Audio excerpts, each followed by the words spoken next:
Fırat'ın doğusunda sürdürülen hareket şu anda geçici olarak durdurulmuş durumda ama kanaatime göre bu kalıcı olma ihtimali çok yüksek.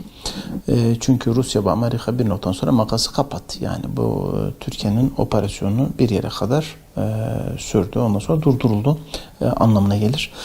Şimdi burada dikkat ederseniz açıkçası Türkiye 120 kilometrelik iki şehir arası Tel Abyad ve Serikaniye dediğimiz Rasulayn arasındaki bölgeyi 30 kilometre derinliğine kadar kontrol altına aldı. Fakat buralarda şu anda korkunç bombalama, çatışma haberleri geliyor ve yeraltı sığınaklar, tüneller her gün bulunuyor, bulunmada devam eder. Açıkçası Türkiye biraz mayınlı bir araziye çekilmiş durumda gibi görülüyor. Benim kanaatim şu, Rusya ve Amerika Suriye'de aynı politikayı uyguluyor ve ikisi de anlaşmış durumdadır. Bu benim 8 yıl önce korktuğum şeyin bugün başımıza geldiği anlamına gelebilir.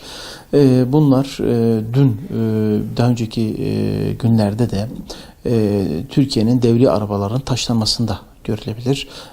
Emperyalist, sömürgeci de bu devletler 100 yıl önce geldiği zaman bu halklar onların araçlarını taşıyordu. Şu anda maalesef Türkiye'nin araçları taşlanıyor. Bu çok üzücü bir tablo. Her şeyden önce bunu söyleyeyim. Bu Batı dünyasının algı yönetimi, siyasal propagandası ne kadar etkili olduğunu da gösteriyor. Türkiye burada haklı da olsa yeterli bir siyasal algı operasyonu yapamıyor. Haksız da olsa bölge için söylüyorum. Şurada şöyle bir durum söz konusu. Bölge halklarına yönelik olarak bölge üstü bir siyasal yapılanma modeli geliştiremiyor. Ana sorun bu. Yani Rusya'da, Amerika'da, İsrail'de, İngiltere'de, Almanya'da aynı politikayı takip etmelerine rağmen bölgenin kadim halkları Türk'ü Kürd'ü de, Arap'ı da maalesef bir üst yapı oluşturamıyor. Bunun başta sebebi 100 yıl önce uygulanan Sykes-Picot Anlaşması'dır. Osmanlı sonrası kurulan emperyalist düzenin eğitim müfredatı ve diğer propaganda araçlarının tam tekmin olarak çalışmasıdır. Şunu net olarak söyleyebilirim. Bölgedeki Kürtlerin en büyük düşmanı Amerika'dır, Rusya'dır. Bölgedeki Türklerin de Arapların da en büyük düşmanı aynı güçlerdir. Fakat burada şöyle bir durum söz konusu. Bölge 100 yıl içerisinde şu anda ikinci defa işgale uğruyor. 100 yıl önceki işgale halk tepki gösterirken şu anda halk işgalcileri neredeyse kurtarıcı gibi karşılıyor. Oysa bu emperyalistlerin birinci görevi Osmanlı sonrası bölgeyi ülkeye bölmekti. Şu anda şehirlere bölmek ve bu 2300 yıllık stratejidir. Sürdürülebilir çatışma ortamını oluşturmak, sürdürülebilir bir şekilde bölgeyi bataklığa çevirmek. Şu anda korkunç görüntüler geliyor. İnsanı dehşete düşüren görüntüler geliyor.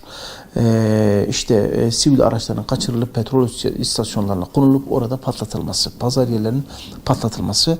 Bunlar ikinci Afganistan'dır. Bunlar ikinci Yemen'dir. Bunlar açıkçası bölgeyi Filistinleştirmek gibi bir dehşet bir tablo dediğimiz çok daha kötülerin de gelebileceğini düşündüren bir manzara arz ediyor. Şimdi bizi Fırat Kalkanı operasyonu ve Barış Pınarı operasyonu büyük fotoğrafa baktığınız zaman haklı. Ama altyapıda yerel alt unsurları yeterli değil. Bölge halkı şunu bilmeli. PYD ve PKK bölgenin mankurtlarıdır. Batı dünyası tarafından yetiştirilmiş ve bölgeye gönderilmiş adamlardır. Ve birinci hedef de şu. Selahattin Eyyubi'nin torunlarından intikam almak. Ve PKK, PYD ilk geldiği zaman zaten bunları öldürdü. Bunları katletti. Bunlara karşı olarak bölge egemen oldu. Bu egemenlik yarışında Batı dünyası sınırsız bir şekilde destekledi. Muhafazakar, dindar, bölgedeki entegrasyonu kültürel kodlar üzerinden okuyan, tarihi perspektife göre isteyen yapılara asla izin verilmedi. Verilmiyor da. Bir bakıyorsunuz her gün Bağdadi'nin öldürüldüğünü söylüyor. Ama bir gün şunu duymuyorsunuz. Ya biz bir de Murat Karayılan'ı öldürdük, Abdullah Öcalan'ı öldürdük. Oysa baş katiller bunlardır. Çukur Savaşı'nı, Yasin Börü'yü öldürenler bunlardır. Bölge halklarına karşı olarak en büyük ajanlık iftirasıyla infazlar yapan, çocukları kaçıranlar bunlardır. Ve Batı dünyasından da en büyük desteği gören yine bunlardır. Dolayısıyla ister Avrupa'daki, ister Suriye'deki, ister diğer yerlerdeki örgütün üst yaptığı yönlendirici gücü bölgedeki emperyalistlerdir. Ve maalesef aşağıdaki insanlar bunu görmüyor. Görenin de gücü yetmiyor. Dolayısıyla Türkiye'nin bunu uyandırması lazım. Burada maalesef maalesef diyorum Türkiye tek başınadır ve Arap halklarından da çok da bir hayır gelmiyor. Arap ülkelerinden hiç gelmiyor. Gelenler de Mısır gibi işte Sisi geldi veyahut da diğer bölgelerde Sudan'da bile darbeler oldu. Yemen durumu ortada. Arabistan, Körfez ülkeleri ortada. Burada dik duran iki ülke var. Türkiye ve Katar. Basireti, feraseti, siyasete açık olan ülke var. Burada benim her zaman en çok korktuğum şey şuydu. Suriye olaylar üzerinde Amerika ve Rusya'nın bariz bir şekilde biz anlaştık kardeşim demesi. Ve maalesef diyorum Fırat'ın doğusunu Amerika kendine göre pay etmiş. Petrol sahalarını ve bunun bekçiliğini PYD vermiştir. Batısı da Suriye'nin batısı da Hümeymi ve Tarsus'taki üssün yanına bir üçüncü üs daha kuruluyor. Dolayısıyla Rusya burada kalıcı olmaya çalışıyor. Yani düşünün Suruc'un karşısındaki Kobani'de Rus askeri geldiği zaman zılgıt çeken insanları düşünün. Yani korkunç bir tablo. Yan tarafta Amerikalılar, yan tarafta Beşar Esad ve o insanlar diyor ki bizi Türkiye'ye karşı koruyun. Böyle bir tablo olamaz. Oysa Kobani'ye DAEŞ saldırtıldığı zaman ve daha önce Beşar Esad zamanında bu insanlar sadece Türkiye'ye geliyordu. Yaklaşık 800 bin insan buraya geldi. 3 milyon, 4 milyon insan buraya geldi. Dikkat edersen bu operasyondan sonra yaklaşık 1000 civarında DAEŞ'li yakalandı. Şimdi bu belki sayı daha az çok tam net olarak bilmiyorum. Bu DAEŞ'leri biz Avrupalara vereceğiz dediğimiz zaman hayır biz istemiyoruz diyorlar. Ya bu senin teröristsin işte sen göndermişsin senin kimliğini taşıyor ben tanımıyorum diyor. Neden? Çünkü bunlar için bölgenin açıkçası en iyisi ölü olanıdır. Kimin öldüğü çok önemli değil. İster PYD safında ölsün ister DAEŞ safında ölsün. Ama bölgeden ölsün kim olursa olsun. Bizim fark etmemiz gereken şey şu.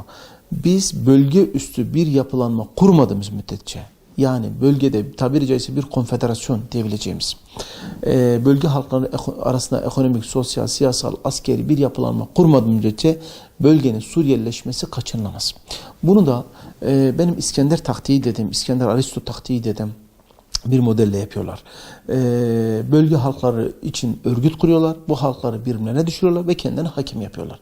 Bakın şu anda Cenevre bir taraftan çalışıyor. İşte Suriye Anayasa Komisyonu 150 kişiyle çalışıyor. Ben bunların başarılı olacağına inanmıyorum. Çünkü böyle bir dertleri yok. Yani bu sürdürülebilir dediğimiz bir tarafın kazanmaması için ne gerekiyorsa yapılan bir şeydir. Dolayısıyla ister PYD'den ölsün, ister DAEŞ'ten ölsün, kimin öldüğü çok önemli değil. Bölge halkından ölsün de yeterliğince Batı için rahat edeceğiz anlamına gelir. Ve maalesef söylüyorum Fırat'ın doğusuna yapılmış olan operasyonun durdurulmuş olması Türkiye'nin hani bir noktadan sonra gücü buraya kadardı. Daha fazlası da gerekmiyor zaten. Zor bir süreç görülüyor. Çünkü Rusya ve Amerika burada anlaştı. Hani PKK-PYD çekilecekti. 13 maddeye baktığınız zaman evet bu örgütler çekilecekti. 10 kilometre sağından ve solundan boşaltmalar olacaktı. Rusya biz gitti dedik. Gitti diyor. Ama Hulusi Akar'ın dediği gibi hayır ben gittiğine inanmıyorum ve gitmeyecekti.